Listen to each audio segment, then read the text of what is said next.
Don't forget that. And here comes the waiting room.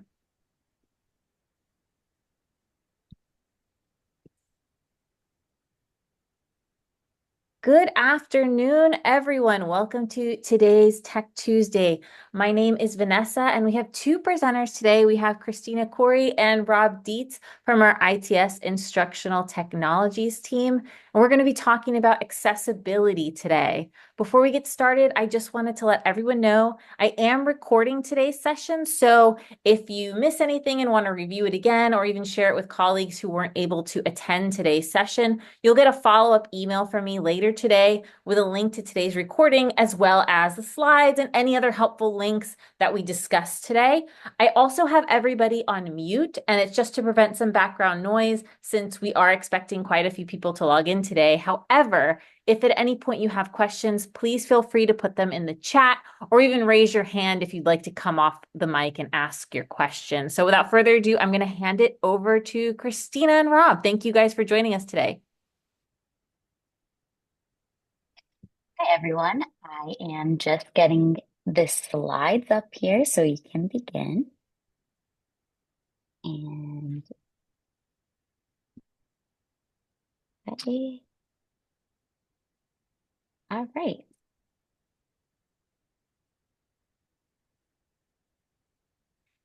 Okay. Oops, sorry about that. All right. Hi, everyone. I'm Christina, and I will start by sharing our agenda. We are going to be covering the topic of accessibility in education.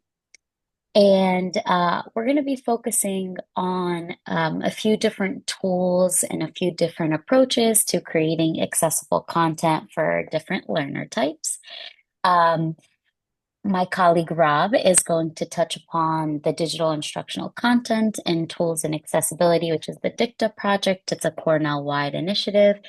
And we're going to talk about, we're going to do a live demonstration of these tools and how we can implement them, and then wrap it up with some questions and highlighting the benefits of accessible content. So I'm going to begin by giving a little introduction here.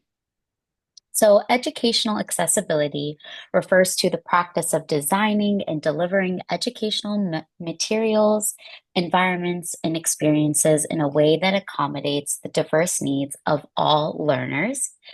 I want everyone to get in the mindset about designing learning environments that are inclusive and adaptive to everyone, and specifically in the medical education, it requires diverse learning experiences from lectures to hands-on practice. So it's really important to have everybody think about accessibility as it will help all our students succeed in the future. So I'm going to pass things on to Rob, who's going to talk a little bit about the DICTA project. Thanks, Christina. So this is a new initiative that's a Cornell-wide effort. And we're trying to provide students, faculty, researchers, and staff the knowledge and resources they need to make sure everyone can realize their full potential regardless of personal learning challenges. I read that right off the new DICTA website page, which I'm going to link to at the end of this chapter. So, we have the use of our instructional tools has grown exponentially. If I think about, what resources looked like, 5 years ago or so, versus what they look like now, we have hundreds more courses. We have so much more content in video format on Panopto.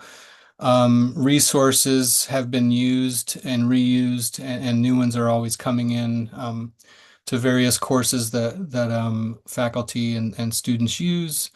And we even have virtual meetings like, this Zoom meeting. We're recording it, and it's going to be, archived. So at some point, we'll need to think about, how do we make this video document accessible to people in the future who want to seek it out. So the accommodations for accessibility haven't necessarily grown as our content has grown. So that's kind of the main shortfall that this Dicta project seeks to address. And having it be a cross-campus solution, that'll allow us to kind of bring in more resources than we would be able to bring in just at the Weill Cornell level.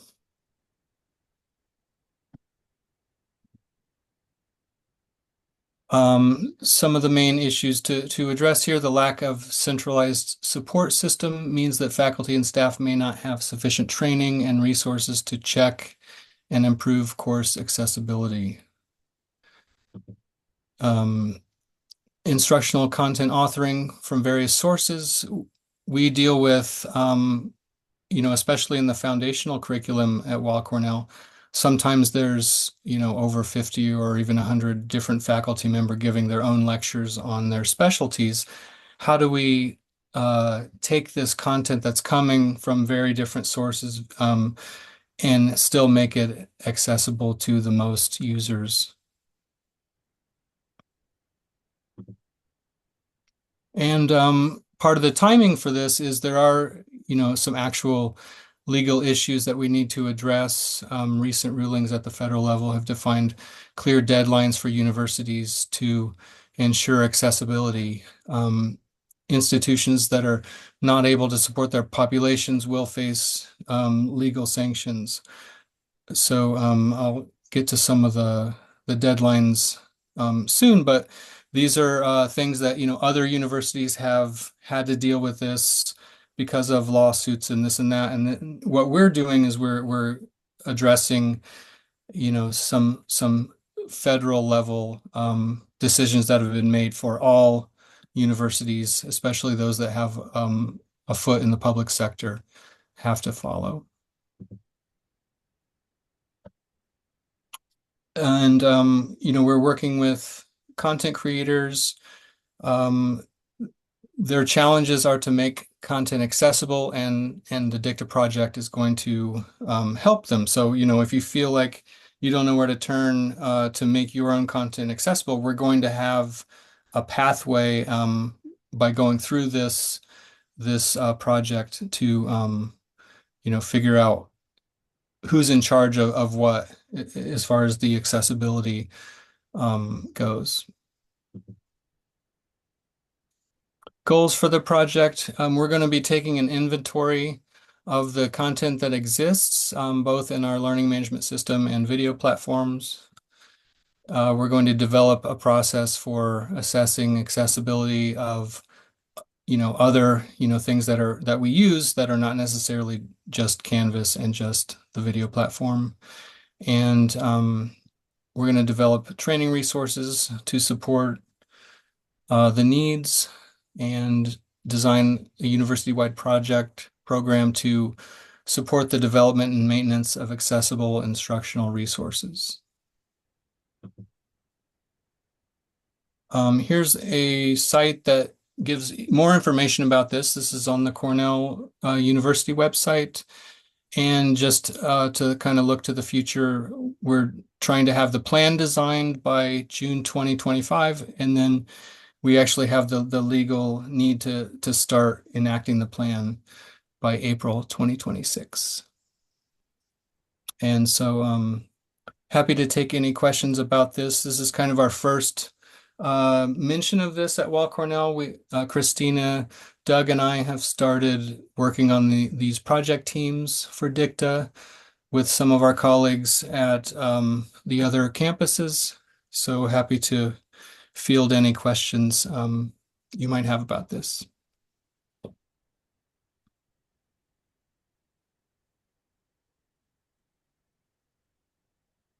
And feel free to put a question in the text or hit us at the tail end of the talk with any questions that come up. All right. Vanessa, are there any questions at this moment?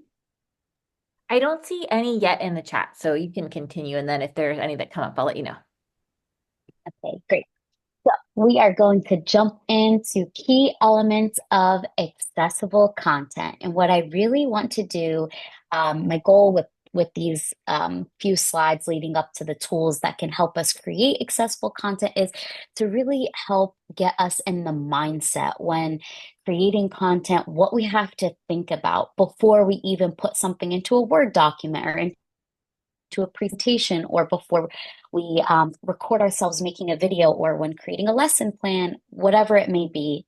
This is an acronym that's going to help kind of, simplify accessibility into actionable steps, making it easier to understand and apply these principles across all the different things. So, core, let's start with the P, perceivable. Information must be presented in a way that can be perceived by all learners. So in practice, we can, as an example, we could say we can use captions for videos, making sure that those are available during a presentation or after, or the transcripts and things like that. When we're creating documents, adding alternative text for images, and to ensure high contrast between text and background. For O, operable, all learners should be able to navigate and interact with the content. And what I want you to think about in here in practice is to ensure that not only would you be able to navigate like online content using like a mouse, but be able to also use the keyboard controls, which could be helpful with different like learning disabilities or just disabilities in general. Um, and design materials that don't rely on complex gestures or timed responses. Then the U is understandable. This is difficult sometimes because we are a medical school and we have content that is super advanced, but try our best to use clear content that's easy to comprehend and try to use simple language, logical structures, and provide instructions that are clear. Again, we use a lot of jargon and try our best to define acronyms and jargons and things like that. And then the R, robust materials should work well with a variety of different technology, including assistive devices. So ensure that your content is compatible with screen readers, text-to-speech tools, and different things like that. On to my, oops, and all right, on to my next slide. Again, approaching accessibility. Let's try to think of, adopting a mindset where the inclusive designs and offering practical methods that don't require specialized tool, but naturally promote accessibility within educational material. So think about learning styles, think about diverse in different physical and cognitive abilities and the access they need from the start, and plan to have flexibility in your content delivery and your presentations and interactions. So here are some things that we could do to create content and design for inclusivity. Using clear and simple communication. This is just really saying, back when I was talking about using things that are free of jargons, um, using a logical structure and organizing the material with clear headings and bullet points, consistency throughout your different material, offering audio and visual content to accommodate different learning preferences, providing descriptive content, using the color contrast. So all these things will help embody inclusivity. And then the last one that I have at the bottom is solicit feedback. It's really important when we are delivering material, no matter who the learner is, whether it's our medical students or someone who is trying to learn a new concept to solicit feedback from our users and really make sure that they were able to understand. So if a user comes to me and wants to learn about accessibility, I hope that I'm able to train them in a way that they're able to produce accessible content. So I always think it's important that I follow up with those learners and say, hey, were you able to accomplish this? Were you able to understand and were you able to produce accessible content? So always look for feedback from your users. I think that that will help the most in the future. So here's some different tools that are available. And what I'm going to do is actually do a little live demo of how some of these may work. But things like screen readers, which are built into some of the tools such as Microsoft products, and talk about how we could do some adjustable font sizes, how we could use text to speech, speech to text, video captioning, and providing immersive learning experiences. So let's go ahead and go to the next slide. So I have these slides in place that are going to be my instructions of what I'm going to show in this slide demo, but I'm going to just like leave them there as placeholders and not read off the screen. So before I begin, did we have any questions in the chat before I do my live demo? Let's see. Looks like we're good so far. So I'm going to just keep rolling here. All right. What I have pulled up here is a Word document pretending to be a professor learning 101 and talking about the benefits of regular exercise. I have some content here and a descriptive images. And what you're seeing here is actually not a great example of an accessible document. You may think that, oh, highlighting something in a fluorescent yellow will make things more visible to the users and bring in points, and using different fonts may seem like you're making a document a little fancier, but really, this is not a completely accessible document that we have here. So what I'd like to do is show you how we can use the accessibility checker. Up here in the tabs of your Microsoft Word document, you'll see there is an option for review. And here there's some different accessible tools that we can use. So what I'm going to use is this check accessibility button. And what this does is pull up a little side tab with different suggestions on how to make this document more accessible. So what it's mentioning here is that the Learning 101 is hard to read text contracts. So these three items here all have hard to read text contrast. And here under Intelligence Services, it's saying that we have a picture here, but no caption. So someone who may not be able to see the image so clearly won't really know what this image is displaying. So now let's talk about how can we make this a little bit better. I'll show you a quick live demo of making this a little bit better. In your Microsoft Word tabs under Home, there is an option here under this tab to select different titles, different formatting types for your document.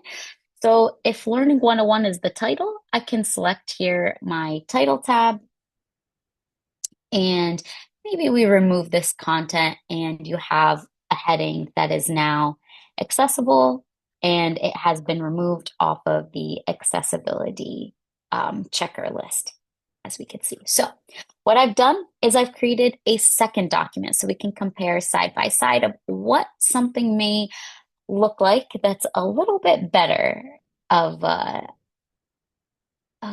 learning document on exercise. Oops. So I'm just moving this over. Okay. So what I've done here, again, this accessibility checker is only doing so much to tell us what we can do to make this document better. Beyond what this document is showing us, beyond what the accessibility checker is showing us is, I talked a lot about mindset and what you have to think about. And to make something more accessible, we need to add a little bit more text that explains what we're trying to achieve in this document. So adding things like an introduction and talking about what this document is going to encompass and what is going to be the best benefit. So instead of just listing off a bunch of points saying exercise is good, it can help you stay healthy, we'll talk about why regular exercise is good. And then bullet point a list of things and break them apart and talk about why exactly physical health benefits um, come from regular exercise. And this document here is really a more understandable document. And I think we can all understand what the benefits are of regular exercise in this document here versus this one here. Again, running the accessibility checker isn't going to put things into bullet points. It's not going to expand on your topics, but it will help assist you in making your content visibly more accessible. But getting in that mindset and thinking about, okay, what should my learners really be able to achieve from this document will help you produce documents as you see here.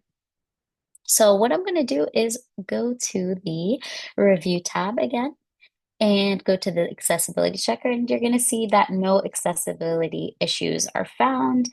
I've done things in here. I just want to talk, I've talked a lot about alternative, the alt text, and I just want to show how you could do that with images. So here's the image, and what I've done here, sorry, my tools are being covered by the Zoom toolbar.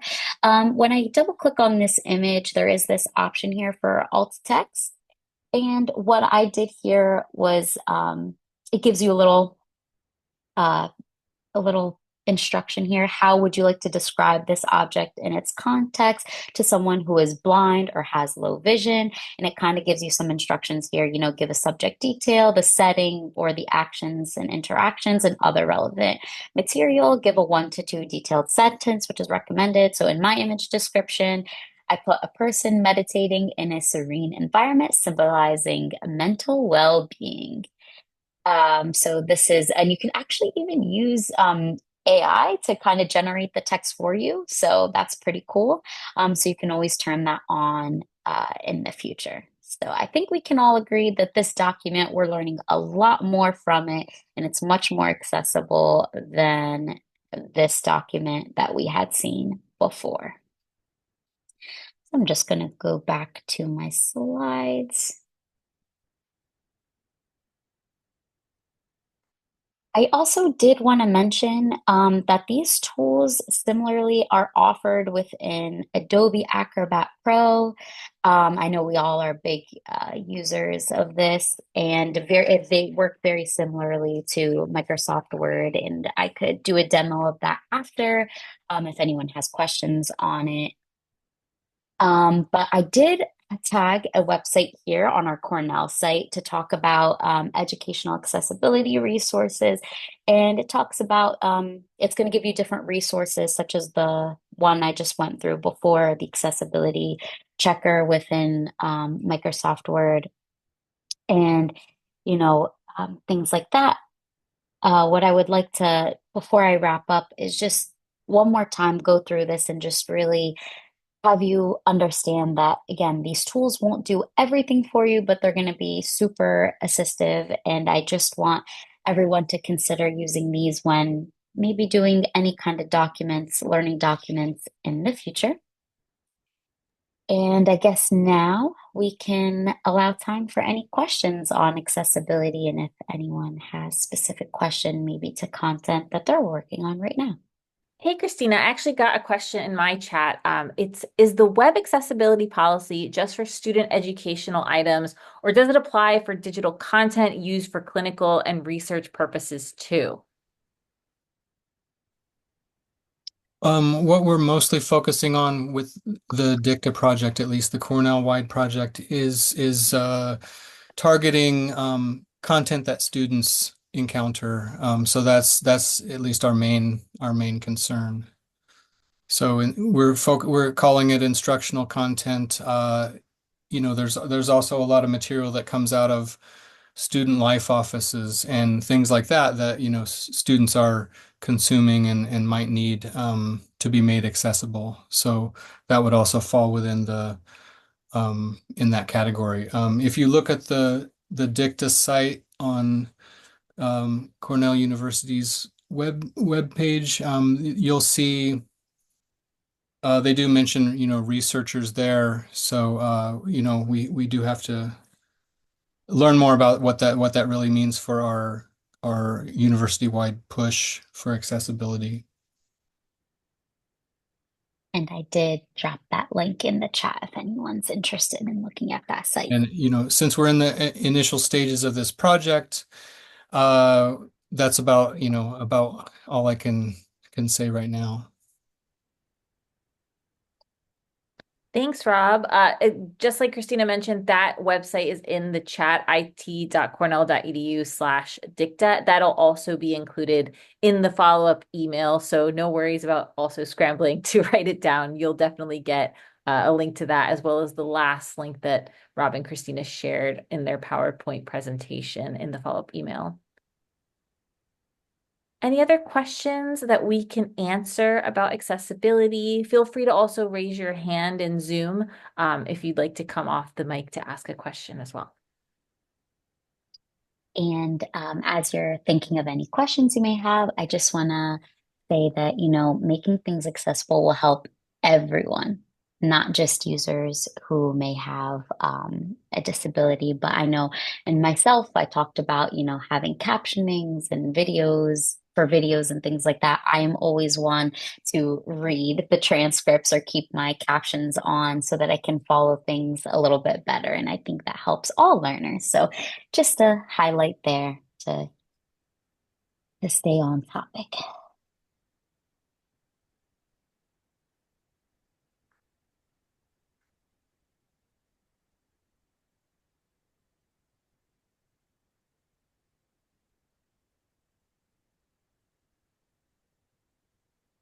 So yeah, feel free to reach out to Christina and I with any additional questions. Some of the other platforms that we deal with accessibility in often are Canvas. So the learning management system has an accessibility checker built in, uh, as well as the Panopto video platform can generate automatic captions, which the owner of the video can then go in and you know, proofread as needed so that you've got an accessible transcript available. Yeah, and speaking of which, we a couple weeks ago we just did a session on our new video editing tool, Clipchamp. There are also options there to add closed captioning. Happy to share the recording of that session so you can see how that works. But these accessibility tools are built into a lot of the software that we support here at Weill Cornell. Please feel free to reach out at any time if you have questions about where you can find those tools within the software. I don't see any other questions, but if you do end up coming up with some after the session's over, please feel free to write back to that email that I send out. I'm going to copy Rob and Christina on it so you have their contact information along with all of the links and guides we'll be sending you. But as you're creating materials and you think of ways that it can be more accessible to everyone, feel free to reach out at, whenever you have questions. We're happy to help. I'm going to wrap up this session since I don't see any more questions. But again, feel free to contact us at any time to find out how you can make your materials accessible to everyone and how you can access those tools within the applications we already support here at Weill Cornell. I want to thank Rob and Christina for taking the time to teach us more about these accessibility tools as well as Dicta, and have a great rest of the day, everyone. Really appreciate you coming out and taking the time to learn more. So we'll hopefully see you next week. Thanks, everyone.